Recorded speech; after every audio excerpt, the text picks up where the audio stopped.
Graça e paz, boa noite, Deus abençoe a todos. Olha, eu tenho que ser sincero, eu sou sincero, sempre. Eu estou lendo aqui o material do John Stott, Como Posicionar-se Biblicamente Diante dos Desafios Contemporâneos, ou Como Ser Cristão em uma Sociedade Não Cristã. Nós estamos aqui na introdução do material dele aqui, e ele fala do nosso mundo em transformação, da sociedade em transformação, e nesse ambiente em transformação, que é constante, o envolvimento cristão é necessário?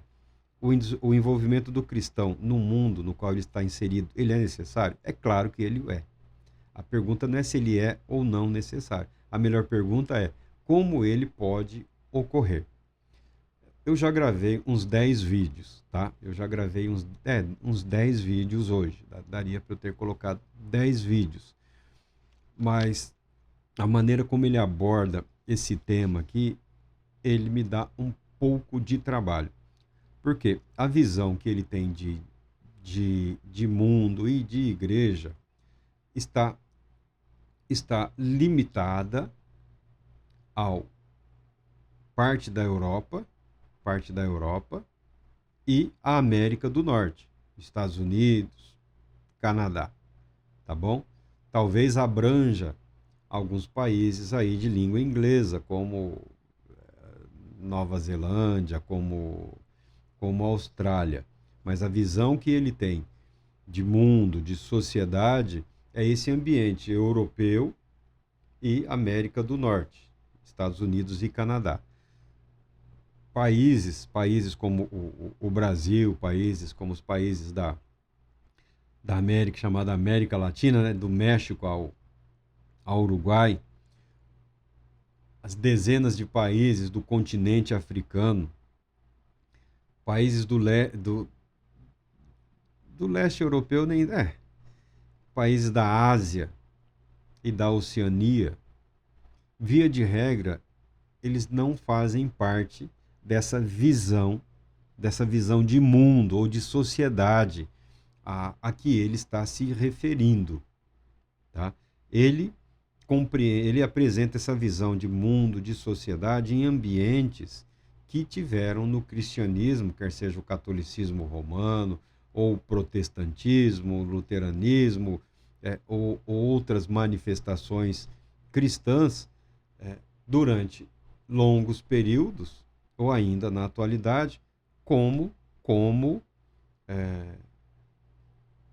a confissão de fé da maioria ou da maior parte da sociedade, dos indivíduos que formam aquele grupo, se não todos, da maioria, das maiorias, tá? Essa é a visão que ele tem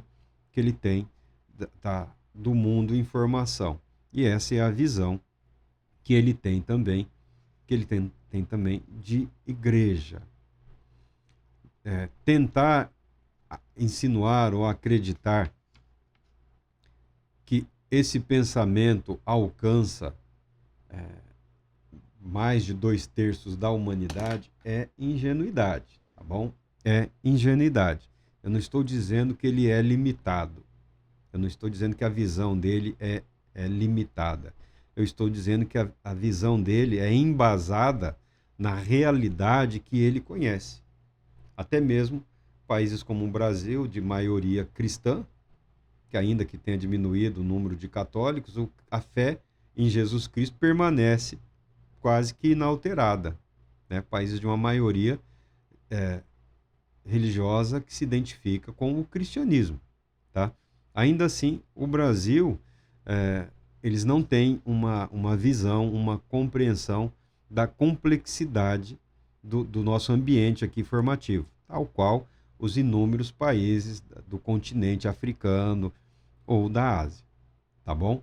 Então, ele me cria algum embaraço, porque ele fala em termos universais, em termos abrangentes, quando na prática não o é.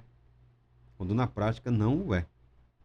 Mas é importante sabermos que o envolvimento do cristão no mundo, na sociedade na qual ele está inserido, ele é importante e ele pode se tornar irrelevante. É um direito. É um direito. Todo cidadão tem direitos. O cristão, ele não renuncia a nenhum direito. O cristão ele não renuncia à sua cidadania. O cristão não renuncia às garantias constitucionais a ele conferidas. Tá bom? Não existe essa necessidade. Os conflitos entre o Estado e a fé, eles estão limitados a situações em que o Estado queira usurpar a posição ou o status de divindade. O Estado e os seus agentes, de vez em quando, surtam, né? As pessoas, não é incomum, o poder é algo que pode inebriar o sujeito, que pode embriagar, que pode alterar os sentidos, a visão de si mesmo e do mundo à sua volta. Tá? Quando ocorre essa anomalia, o cristão é convocado a resistir ao Estado e aos seus agentes. Não, culto somente a Deus. Parabéns pelo sucesso, parabéns pelo cargo, mas você fez o seu trabalho. E termina aí, não te devo nada. Foi pago, recebeu aí o salário, o subsídio aí, recebeu as garantias, a proteção da lei, tá? Ninguém te deve culto, ninguém te deve adoração, nem pode parar com isso. Nós usamos a palavra reverendo, não por estar relacionado a pessoas, mas ao ofício. Ao ofício. E eu estendo a todo religioso o mesmo tratamento. Reverendo, reverenda, por quê? Porque é exaustivo você ficar toda hora pesquisando os pronomes de tratamento das religiões hindus ou do islamismo, do judaísmo. Reverendo é o tratamento respeitoso ao ministro, ao ofício religioso. No Brasil, nós estendemos a todos, tá? Como uma forma de expressar respeito ao ofício, à atividade. A pessoa que trabalhe, que se dedique e que procure viver à altura do respeito que o ofício inspira. Nós não confundimos a pessoa com o ofício, de maneira nenhuma. O nosso respeito, os nossos respeitos formais são dirigidos ao ofício. O ofício é respeitoso.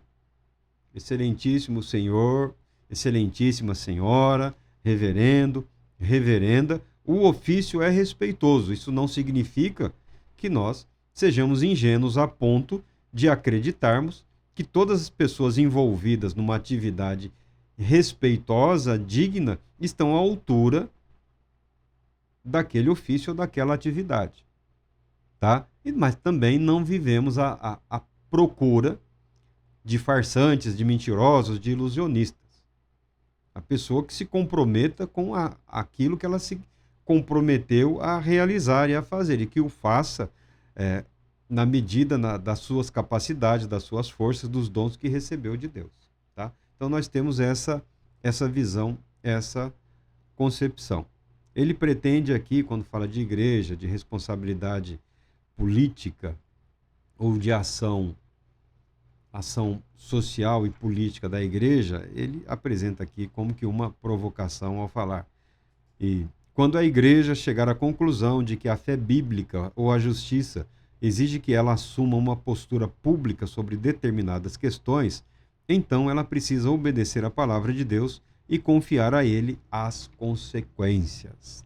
Ele também conclui aqui, esse primeiro capítulo aqui, essa introdução, é o primeiro capítulo, com um texto que você já deve ter ouvido aí em eventos evangelísticos ou de cunho missionário, né, para fortalecer a consciência da missão da Igreja de Missões. Ele usa essa expressão, que é a palavra missa. A palavra missa, utilizada na missa católica romana, ela é derivada da última sentença do antigo rito latino. No rito latino, tá, as liturgias antigas, elas eram bem fixas, tanto que pronunciadas em latim lá. O latim era a língua estranha dos religiosos, na Europa, dos católicos, no mundo afora, tá? Porque só eles e pouquíssimas pessoas compreendiam, tá bom? Era algo secreto. Então, ele dava ares de algo assim sobrenatural, até a impostação, a pronúncia. Então, a palavra, no final do rito latino, dizia-se o seguinte: ite missa est. Mais ou menos isso. Em português, pode ser traduzido como agora estão dispensados. E numa linguagem mais abrangente e direta, poderia ser dito: saiam daqui para o mundo. Saiam daqui para o mundo que Deus fez e que é habitado por pessoas criadas à imagem de Deus, para o mundo ao qual Cristo veio e ao qual ele agora nos envia, pois este é o nosso lugar. O mundo é a arena em que devemos viver e amar, testemunhar e servir, sofrer e morrer por Cristo. É muito bonito, muito elegante, né? Uma apresentação assim muito elegante dessa perspectiva e dessa visão. Mas essa visão ou essa proposta de visão de ação política do cristão, ela só é possível na medida em que essas três instituições funcionem de forma independente. Independente. Por exemplo, Estado e Igreja. Não são todos os que concordam com isso. Por quê? Porque alguns grupos, historicamente, têm direitos aí, por uma questão de afinidade, ou de maioria, ou de praticidade, a esse tipo de parceria, Igreja e Estado. O Estado, de um modo geral, ele não tem problemas em gastar nas suas responsabilidades. Ele só não quer ter funcionários. Isso já é de algum tempo. Você pode ver que os governantes não querem contratar, porque contratar o servidor público, para ele é um fardo, é um peso, porque ele não quer arcar com a aposentadoria. Muito embora a aposentadoria seja um direito para o qual o próprio servidor colabora através do seu trabalho. Se você analisar a história do Brasil, a maioria dos servidores públicos, salvo raras exceções, aqueles que têm direitos à chamada irredutibilidade dos salários, a maioria dos servidores públicos vão reclamar que estão recebendo aí de 30% a 40% a menos do que deveriam estar recebendo, né? O Estado sempre dá um jeito de pagar menos. Por quê? Porque o Estado não quer continuar pagando os direitos da pessoa, e um direito garantido do mundo moderno, na Constituição até do Brasil, é a aposentadoria. A aposentadoria não é um custo, a aposentadoria não é um fardo, a aposentadoria é um direito garantido pela Constituição, decorrente do simples fato que a pessoa passou boa parte da sua vida exercendo uma atividade que beneficiou a ele, aos seus e a toda a comunidade. Um direito que está sendo atacado no mundo todo, tá? Todos os governos, todas as democracias, inclusive, estão atacando o direito à aposentadoria. Então, o Estado encara o servidor como um peso. Se fosse possível, tudo seria parceria público-privada. Não é nesse tema que nós queremos enveredar. Mas nisso entra as igrejas, que supostamente tem pessoal disponível para exercer atividade social em parceria com o Estado. Não estou dizendo serviço social, estou dizendo atividade social, ação social. A igreja, em parceria com o Estado, executa ação social. Não é isso que se questiona. Então, mas nós primamos por uma separação das instituições do Estado e da igreja, uma independência. E também o partido político. O partido político, para ser eficiente, ele não pode estar vinculado à igreja e também não pode estar vinculado ao Estado numa relação de dependência ou subserviência. O partido político precisa estar em conformidade com a legislação, com a Constituição, e ter uma proposta de ação que garanta a execução dos direitos e garantias do cidadão de maneira a alcançar, se não a totalidade, o maior número de pessoas possível. Então, a atividade político-partidária é uma atividade nobre, porque ela possibilita o revezamento, o arejamento das instituições do Estado, no que diz respeito ao exercício do poder público. Um rodízio, um revezamento, um arejamento, uma mudança de ares e de mentalidade, mas sempre em coerência com a Constituição e com a legislação. Onde entra o cristão nisso? O cristão entra como cidadão. Não confundir a igreja com o partido político e confundir o cristianismo com pauta político-partidária, com programa político-partidário, isso é uma aberração. Isso sempre deu errado. Nós temos os exemplos americanos aí em questões como o homossexualismo e outras pautas relacionadas, mas uma sociedade em que nós podemos ver isso aí de uma maneira muito, muito clara foi a Alemanha. Quando você estuda a história da formação do Estado alemão, da grande nação alemã, é algo impressionante. É muito impressionante.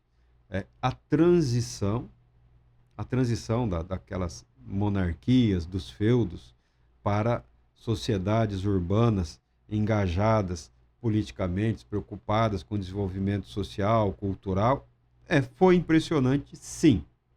Foi. Já o era desde os tempos do Império Romano. Aqueles povos impressionavam. A reforma protestante foi uma influência altamente positiva na formação dos estados europeus. Porque dela decorre também a contra-reforma. Então, de uma forma ou de outra, os reformadores, os católicos protestantes, influenciaram na formação dos estados nacionais, coisa que praticamente não existia. Existiam algumas monarquias e reis mais poderosos, reis menos poderosos, soberanos, vassalos. Era um sistema bastante complexo em que não havia cidadão, né? O sujeito era parte da paisagem. O trabalhador, o pobre, ele não era cidadão de nada, ele era parte da paisagem. Quem herdava a propriedade, herdava os trabalhadores, os servos, tá bom? O ser humano era isso, era menos que gado, era mão de obra, tá? Não tenhamos muitas ilusões em relação ao posicionamento. É claro que nos ambientes urbanos a formação era um pouco diferenciada, mas na vida rural o povo, o trabalhador, ele era praticamente parte da paisagem. A pessoa herdava a propriedade com os serviçais lá. O protestantismo influenciou e muito, mas ocorreu num momento da história, um século atrás, mais ou menos, começou no início do século XX, os primeiros 45 anos, um ambiente formativo dos movimentos fascistas. Na Alemanha surgiu um movimento chamado nazista. Nazista é a sigla, ou a abreviação do Partido Nacional dos Trabalhadores Alemães. O Partido Nazista. Partido Nacional dos Trabalhadores Alemães.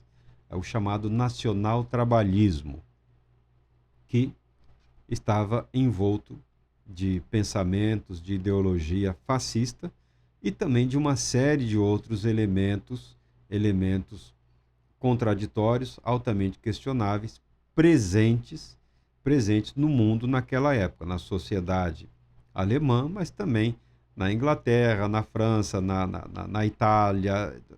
O mundo respirava ódio, o mundo respirava sectarismo, o mundo respirava preconceito, o mundo daquela época era esse, tá?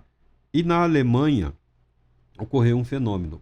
O Papa da época, querendo garantir que o Vaticano permanecesse com a influência política sobre a Igreja Católica na Alemanha e garantir também a preservação do patrimônio católico na Alemanha, ele fez acordos com o partido um partido nazista, que resultaram no fechamento do partido cristão da Alemanha. Os cristãos alemães ficaram sem partido. Você fala, mas o que isso tem a ver?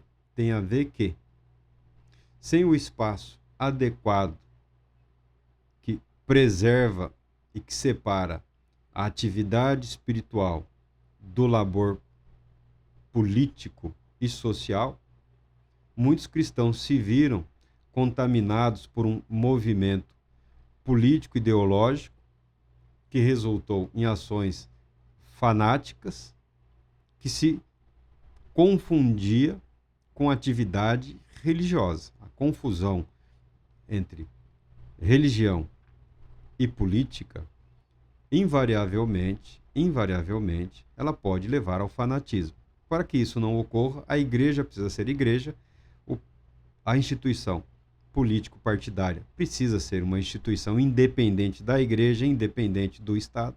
É possível existir um partido cristão que não seja uma extensão da igreja. Claro que é possível. Tá bom? Não só é possível, como é necessário. Isso que alguns estudiosos apresentam de partidos cristãos, partidos evangélicos, partidos pentecostais, partidos carismáticos, partidos isso e aquilo, são uma anomalia na atividade político-partidária brasileira e também na atividade religiosa brasileira, que não é nem atividade religiosa e nem atividade política. Ele é simplesmente lobismo. O que é lobby? É a defesa de interesses de grupos específicos. Estão fazendo lobby no Congresso, a indústria das armas, a indústria, o agronegócio. Bom, lobby não é um crime. Defender os interesses de determinado grupo ou de determinada atividade junto às autoridades públicas, no Congresso, no Senado, ou de forma legal, ou junto ao judiciário, isso não é um crime. O lobby, ele é possível, ele não é criminoso. Todos temos o direito, como grupo, de apresentar as nossas preocupações com decisões políticas que podem comprometer a nossa vida, a nossa sociedade. Mas não significa necessariamente que o lobby é a melhor expressão de convicção político-ideológica. O lobby, via de regra, diz respeito à defesa de interesses de grupos específicos.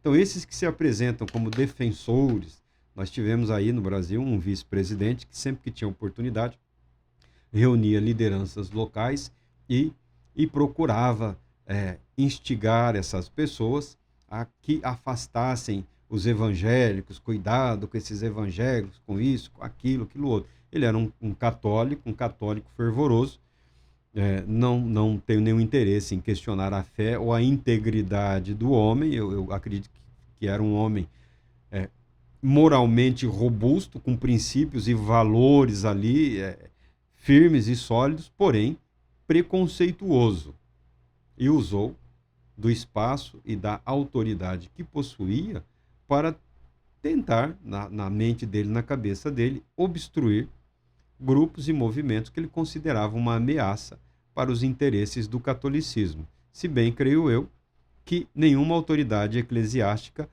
tenha sugerido, instigado ou solicitado a ele que tomasse uma ação naquele sentido.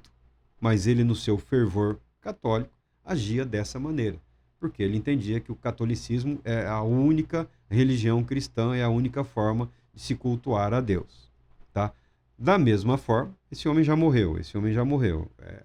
Eu não estou dizendo que ele é um homem imoral, indecente. É um homem até robusto, íntegro, com valores e princípios, mas contaminado por preconceitos.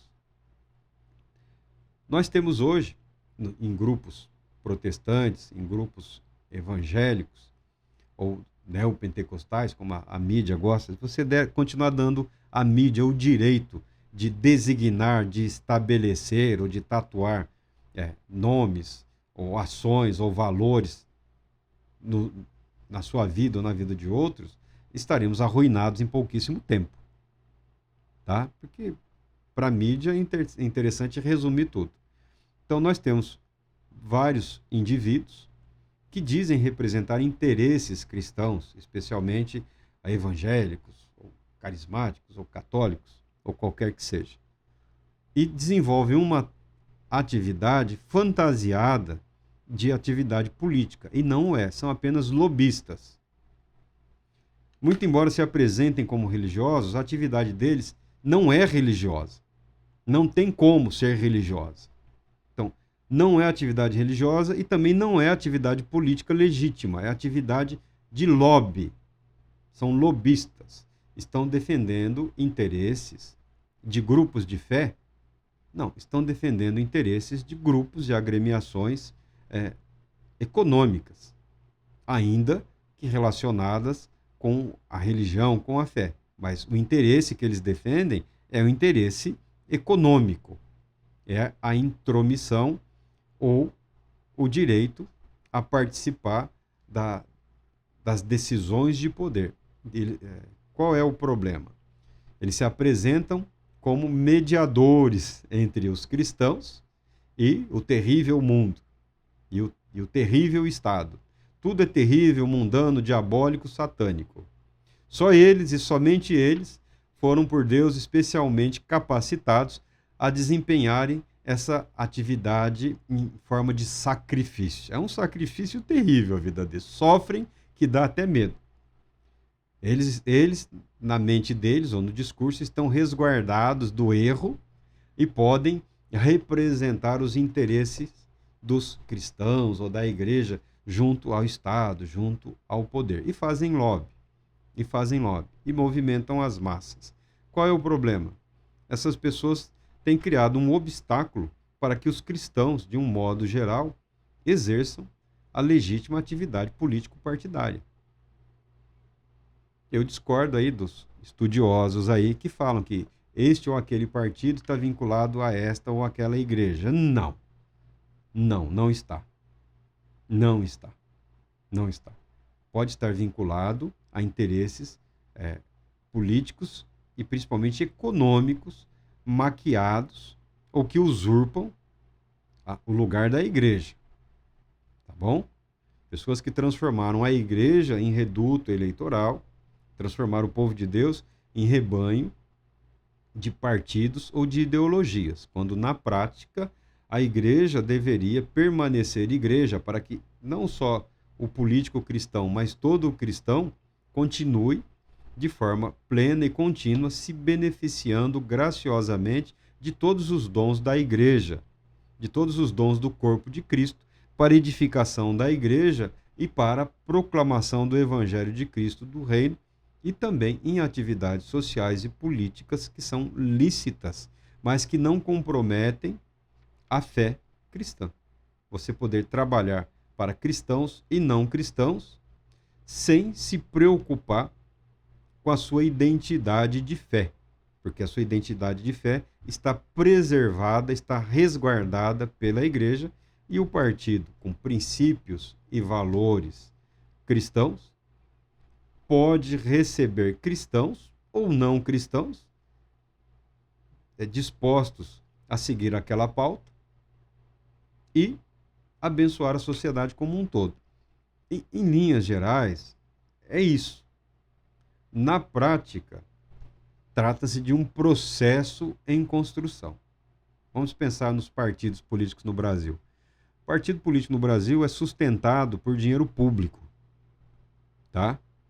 O que descaracteriza muito a ideia de partido político. Porque ele nem precisa participar da estrutura de poder diretamente e ele já tem garantido o sustento pelo bondoso Estado. Bondade questionável. As igrejas já viveram com isso. E todas que assim viveram pagam um alto preço. Qual é? A descaracterização dos seus princípios, dos seus valores, das suas doutrinas, uma tentativa, como você viu lá o discurso da bispa de uma das denominações americanas lá, que tradicionalmente o presidente eleito passa naquela naquela igreja lá, naquela capela lá, e participa de um momento de oração, pedindo, invocando as bênçãos de Deus para o povo americano e para o governante eleito. É uma cerimônia simples de alguns minutos. A bispa lá atravessou o samba, né? Apresentou ideias que não são comuns à fé cristã, muito embora ela se apresente como uma oficial cristã, tá? Fez uma intercessão diante de um homem, uma súplica, por pessoas que não estão debaixo de condenação, que não foram condenadas, que não estão prestes a serem executadas, tá? Ela fez um tumulto lá e posicionou-se de uma forma em que ela conseguiu a rejeição tanto de políticos quanto de religiosos, tá? Porque é um cristianismo que ela apresentou ali que eu não reconheço, tá bom? A maneira como ela procurou defender determinada pauta, eu não reconheço como verdades defensáveis pelos cristãos. Mas eu reconheço que o direito à vida é uma verdade defensável pelo cristão, em qualquer ambiente. Não importa se está falando de sexualidade, se está falando de islamismo, de cristianismo, de judaísmo, de budismo, de shintoísmo, o direito à vida é um princípio, é um valor que pode e deve ser defendido por todo cristão em toda e qualquer situação. O direito à vida para quem? Para todos, igualmente. Isso ela não se preocupou em fazer, né? Procurou criar o escândalo lá, jogou um contra o outro, né? E foi continuar a sua vida lá, religiosa. Mas numa manifestação de religião que os cristãos têm repulsa. Eu não concordo. Alguns princípios que ela defende não são defensáveis na palavra de Deus. Se ela estivesse simplesmente defendendo o direito das pessoas a viverem, o direito a participarem ativamente da vida social, da vida política ou da vida religiosa do país, conforme a legislação e a organização das instituições religiosas, seria louvável. Estaria defendendo direitos que se estendem a todos, direitos e garantias universais, tá? Então, quando se mistura a narrativa, o discurso político com a vida religiosa, você cria embaraços para todos.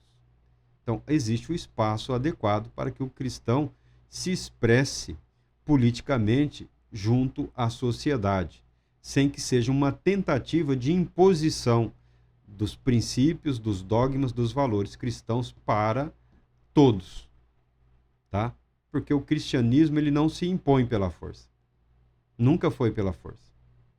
Nunca foi. E todas as vezes que tentou fazê-lo pela força, gerou mais desgaste do que benefício. Só gerou descrédito aos religiosos cristãos.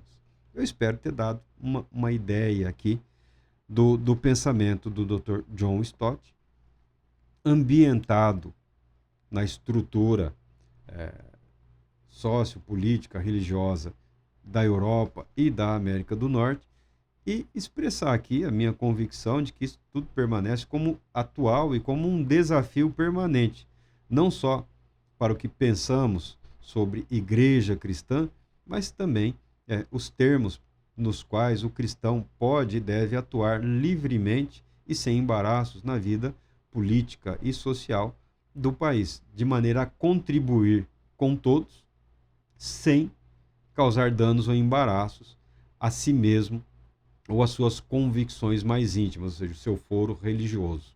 Como agir no mundo, como viver no mundo, sem me confundir com ele. E ainda assim, auxiliando as pessoas e preservando a integridade da minha fé e dos meus valores e princípios. Eu espero ter dado uma ideia do pensamento do Dr. John Stott e de como isso permanece um desafio. nos termos em que ele apresentou aqui e na maneira como nós temos vivido.